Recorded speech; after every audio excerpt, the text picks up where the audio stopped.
Okay, good afternoon, everybody. Welcome to this media conference with Levi Colwill at St George's Park. A reminder that the first section is embargoed until 6 a.m. tomorrow morning, and then there'll be a section at the end embargoed until 10:30 p.m. tomorrow evening. So, Rob, do you want to get us underway? Hi, Levi. Good to see you, mate. Congratulations. Thank you. But first and foremost, you missed training today. We were worried about you. Are you okay? Yeah, I'm all good. Just recovering. It's been a tough week. Last week, obviously playing 2 games.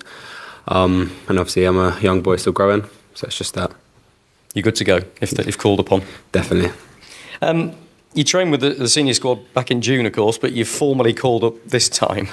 Does it feel different? Maybe a tiny bit. Obviously, coming and training in June was a big blessing. I enjoyed it so much. And then obviously formally getting called up now was amazing. I remember when I got the text, I called my dad straight away. And I think he started getting a bit emotional, to be honest. But yeah, it's a dream come true.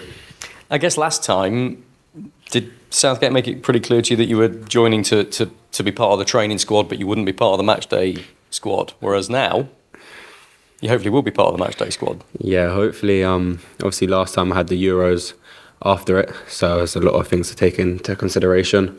But now, yeah, hopefully that's the plan. Listen, when you were in discussions with Chelsea over a new contract, and you had these England ambitions as well, very clearly, did you need reassurance from Mauricio Pochettino that you were going to get opportunities, that you were going to play a decent number of games and get some decent minutes in with Chelsea this season? Not really. I just spoke to him, and he just gave me the confidence that, if you come in and train well, then you get the chance to play. I'm not a player that's going to demand anyone to tell me you're going to give me minutes. That's not me. I've not been brought up like that. I just wanted to know if I'd get the chance to impress him and earn my spot and hopefully keep it. You've done that. So far. You'll be aware that John Stones, Tyrone Mings, Connor Cody are all injured. Eric Dyer's not featured at all for Spurs, so wasn't considered. So there's a bit of a gap there. Is this an opportunity you need to really grab with both hands and try and impress? Yeah, of course. Every time you come here, it's an opportunity to impress Gareth and the coaching staff. It's just like any normal career club, no matter where you are, you always got to impress. And hopefully, I get the chance to, and we'll see what happens. Your versatility is very obvious. I mean, Poch has used you on the left of a back three, at left back in a 4 as well. How do you adapt to that? I mean, I don't know if you'll tell me one of those positions you prefer to the other, but how do you adapt to it? Because they're actually very different roles in the modern game, aren't they? I think I grew up playing left back when I was a bit younger, and I went until I was about 15, 16, until I went centre half. So growing up, being able to play that position has helped me out a lot, helped me loads. So now when I'm older, I still kind of know the ways. I understand it, obviously playing right next to a left back, and definitely having great left backs in my team, actually. And Cucurella, that helped me, so I can always ask them questions. So it's just down to that, really. You're still very early in your career. You're only 20 years old still. But with the kind of the speed and the progress you've made at Chelsea, are you targeting a regular spot as one of England's centre-backs, left-backs, defenders?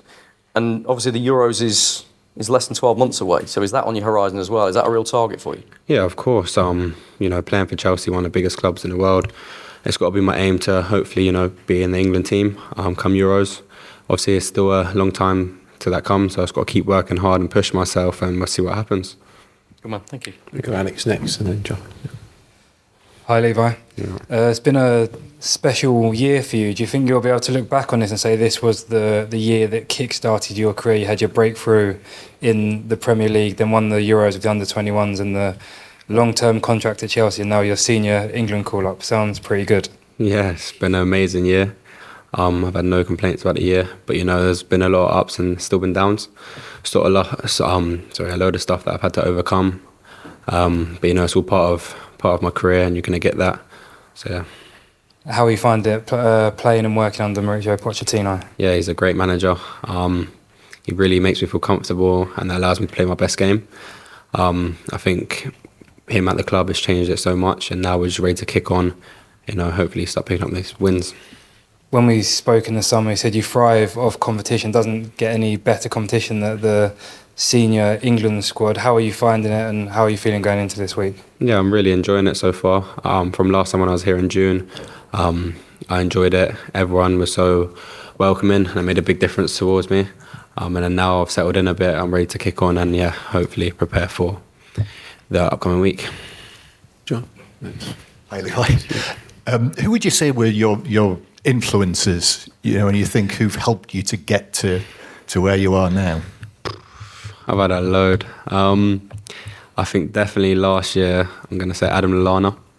I'm someone I'm a chilled person, and sometimes I need someone to give me a little bit of a push.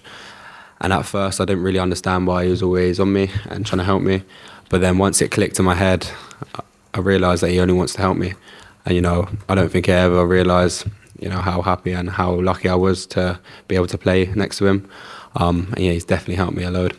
So how was he pushing you?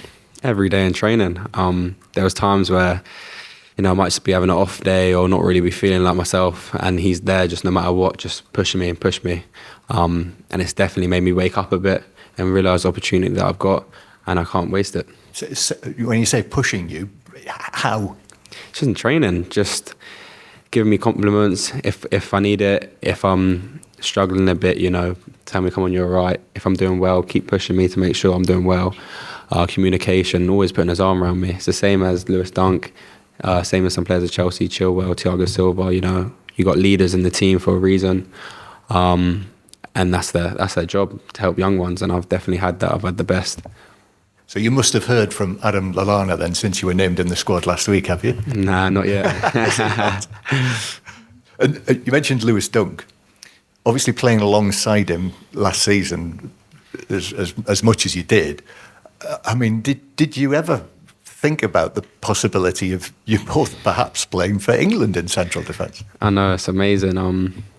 Obviously playing with each other last year, I don't think I really thought we'd be here together. But it shows how hard we've worked, how much we've worked together, and how we've improved. And I think it's a blessing that we're both here. And yeah, hopefully play together. And give us an appreciation of how good he is, kind of at the other end of his career. Yeah, I don't think people realise how good he actually is. Being able to train with him every day, which I did last year, I realised I see some of the things he's done, and playing alongside him, he helped me out a lot. And have you had a little word together, having both come back in here into the England squad, because obviously he was in the squad at the end of last season, wasn't he, but couldn't join up? Yeah, I think me and him are close, so we talk a lot. So even if we're at dinner, we'll talk, and just have normal conversations with him. It's all been good. Thank you. Thanks, Sean. Dan, go back to you. Have you spoken to Adam about playing under Mauricio, Levi? Yeah, well, not playing under him, but I've had conversations with him before about him. And yeah, he told me how much of a good guy he was. And obviously Adam's played under him and thinks he's a really good manager, and I took that on board with me when I was making my decision, of course, before I met him. And then when I finally did meet him, I realised everything he said was true. He's a great guy and a great manager. Could you just talk to us a bit more about what makes him a great guy and great manager? I think the big thing for me was the first day I came in, him just putting his arm around me, and showing me that, he respects me as a person and also a player. And it allows me to work my hardest and want to play my best for him. I think that's a big difference, him showing that, the two sides, where a majority of managers might just look at you as a footballer, which he doesn't. And yeah, that helps me play my best football. How does he compare with De Zerbi? I think they got their similarities. I think they're both caring people, and when they're on the pitch, they want 100% out of you. And I think that's the best managers. They're perfectionists, so they push you, and that's what makes them both great managers. Mauricio's got a fabulous record when he was at Southampton and Spurs of producing players for England. I think Adam was one of them. Then obviously Harry Kane, Dele. There are loads more. That must give you confidence that working under him, your England career can really progress. Yeah, of course. Just working under him in general, I know I'm going to improve. I can guarantee that, because he's such a good manager and he will push me. He won't let me have any off days, and that's what I need. Someone like me, if someone lets me go to sleep, I might just, have a good day, have a bad day, but I need someone there just to give me that kick up with my bum and say, keep going, and that's what he does. And just finally, when you were talking to Alex about your great year, you said you'd had to overcome some things. Can you just elaborate on what you meant there? Of course. When I first joined Brighton, I wasn't playing, and then obviously Graham Potter left and De Zerbi came in. I still wasn't playing for a while, and it was tough, mentally tough, going into training every day and not playing and not feel like you wanted. But you just got to get your head down and keep working hard, and I think that's what I've done, and that's where the big leaders in the team helped me last season. And then once I did get my chance, I just had to grab my shirt and try and keep it. And even then, some games I might not play, and it's tough. It's up and down. It's up and down. And then that's just helped me so much. And then obviously went Euros, and then I had a great Euros, which I can't complain about. And now so far, it's been so good at Chelsea. And does this kind of feel like a vindication of getting through these tough times? 100%. It's all worth it in the end. Got to keep working hard. And that's what I have so far. But now it's just like, keep going. I'm here now, so keep going. Just following on from that, there obviously are a lot of players in Chelsea's history who have gone out on loan and then never made it.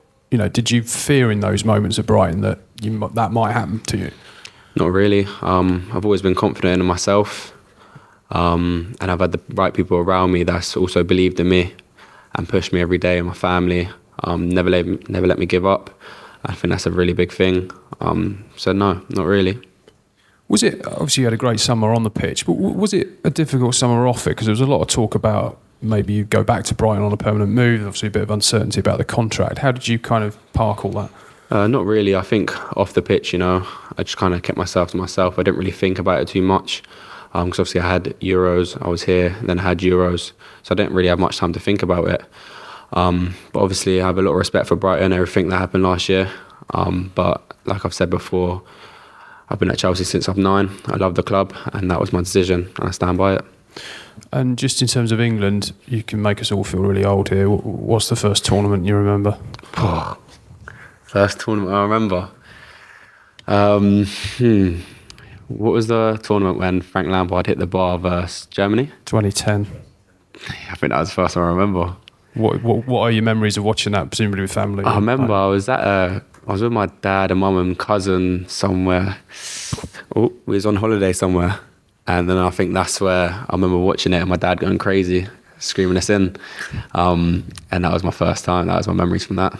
Have you always been, I mean, this is a stupid question to say, have you always been an England fan? But do you know what I mean? Have you always been sort of invested in the England team? Yeah, of course. I used to love watching the best players play.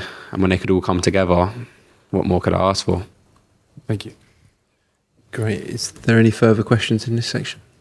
There isn't. Before we move on to 10:30, actually, I'm not sure if you're aware of this useful talking point about Adam Lallana. He's actually working with our under-21s group for this camp in a sort of shadowing capacity. So I thought it's probably timely that we mention that as to age your stories. Aaron Baines is at the back of the room, who's with our 21s, and we'll be able to add further detail on that. But I thought it was useful to reference. So 10:30 section, who would like to start?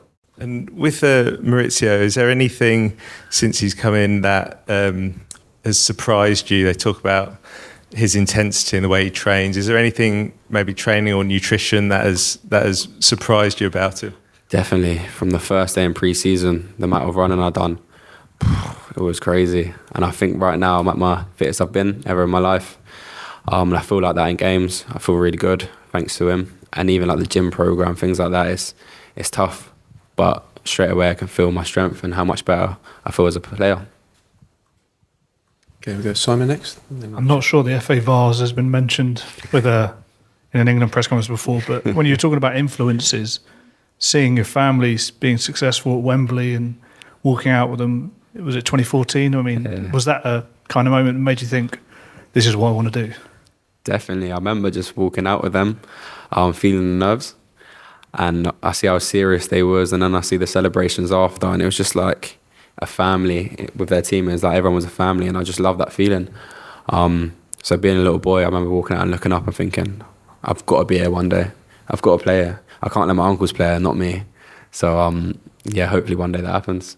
What was the whole experience like? What were you? You must have been about 11. I was young, yeah. I remember training with Chelsea, and I think I left early to drive down.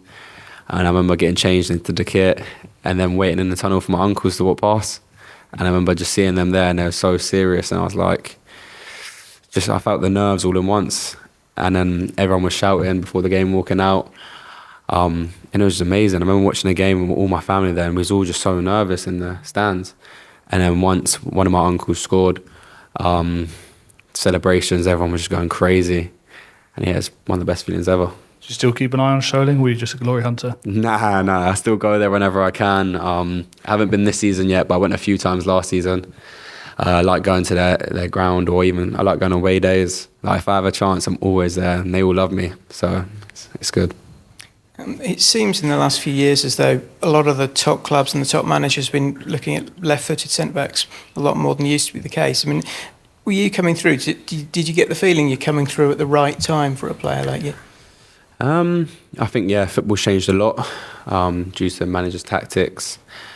And I think it fits me a lot, being a defender that likes to play football. I like to start attacks from the back. So definitely I think I fit the time. And are there any in particular you've modelled yourself on or looked at? Pardon? Are there any in particular you've modelled yourself on, people whose games you like? Definitely now John Stones. I think watching him, I think he's an amazing player. So calm on the ball. And I think definitely trying to improve myself, I've got to watch these players, same as Thiago Silva. I remember being younger and watching him. So definitely these sort of players that, technically amazing and are calm on the ball. It's definitely helped me and let me mould myself around it. Thanks. Matt Dunn. I haven't got the fixture list in front of me, but are you missing out on an away day by being at this call-up? Because this would have been an ideal weekend, wouldn't it? Yeah, I think so. And then I missed a good game last Monday too, Bank Holiday Monday. I've missed a few recently. I'm going to have to play catch-up. Yeah, absolutely. But, I mean, so you could have been on an away day this weekend if you hadn't been slumming God. Just really intrigued about this laid-backness, because to get to the level you're at, most players are really driven, and you need to be to get to the very top. Were you like that as a kid, laid back, and as your mum used to kick you off the couch? I mean, it just doesn't seem to add up to being a Premier League footballer. No, I think I've changed. I think when I was about 16, 17, I changed. When I was a kid, even playing football, I used to be very erratic, and something just switched in my head, and then I went really, really calm. And then last season, I had to find the balance, and I think that's the difference about being a Premier League footballer. You can be really laid back, but for example, when it's time to press or run, you've got to be aggressive. And you got to flick the switch and then change. And I think I'm still trying to find the balance now, but I think I found it way more than I did before. When you say erratic, as young, so you used to see red cards and things? Nah, just like I didn't want the ball. If it came to me, I'm booming it first time. Something changed, and thankfully it did. Sammy? Levi, can I ask you a question about just being self-critical with yourself and how hard you are on yourself potentially after games, and how you analyse your own performances? Yeah, I think I'm hard on myself, definitely. After games, if you had a tough day, it'll play on my head for the rest of the night, and I think I'm someone that has to watch the game back as soon as possible, because if not, I'll just be laying there trying to sleep and I'm just remembering things. It's not a nice feeling, but I think that's the way I push myself. I think not many people can get to me with what they say or anything, so I have to get myself there, and I think it works the best. So when I've told myself, you've had a bad day at the office, I feel like I have something to prove against myself, like you're better than this, and I think that's why I've done so well so far. Are you the kind of person that brings work home with him, as it were, that it affects your home life? Yeah, 100%, because football's my life. It's my life, as simple as that. So being at home, I can't switch off. I haven't learned how to switch off yet anyway. I'm always trying to improve at home whenever I can. Two more to finish. Just following on from what Sammy was talking about there, has there been a moment when, or a time when, you think you're playing well, you're doing well, then you've come across a striker who's given you a really hard time, and you've thought, I've got to really learn from this? Or what? Is anyone who's really given you a hard time, you've gone back and thought, I thought I've made it, but now I know difference after to come up against this type of player? Yeah, I think Ivan Toney last season. I was playing obviously decent football last season, and I came up against him, and it's a lot different. And I had to learn from it quickly. I had to give myself a little chat and say, you got something to prove now. And I can't remember who the game was after that. I think I might have got dropped for a few games, but I had something to prove after that, and towards the end of the season I kept it in my mind, and I think I've done a little bit better. You're obviously a very similar age. Just wondering how well you know Jude Bellingham. Obviously I've grown up playing alongside him for the England age groups, so I know him a bit from that. Obviously a great player. one of the best midfielders in the world. Everyone knows that, and he's doing really well right now. How much of an example is he for all players sort of, you know, going through their teens and now in their 20s to take everything in their stride? Obviously, you're at a big club now. He's done Dortmund and obviously Real Madrid to really excel and take their opportunity. I think, yeah, he shows that everything's possible. He's just a normal kid from Birmingham, and now he's playing for one of the biggest clubs in the world, Real Madrid. So, yeah, I think kids can look up to that and believe in anything. Thanks. We'll finish with Jacob. Just from your mention of John Stones earlier, obviously last season, and sort of this season, I guess, as well, he's been moving so much into midfield for Manchester City. What have you made of that? And also, do you see yourself as someone who would be capable of doing that if your manager asked you to? Well, he's good enough to do it. And when he does go in there, he's been amazing.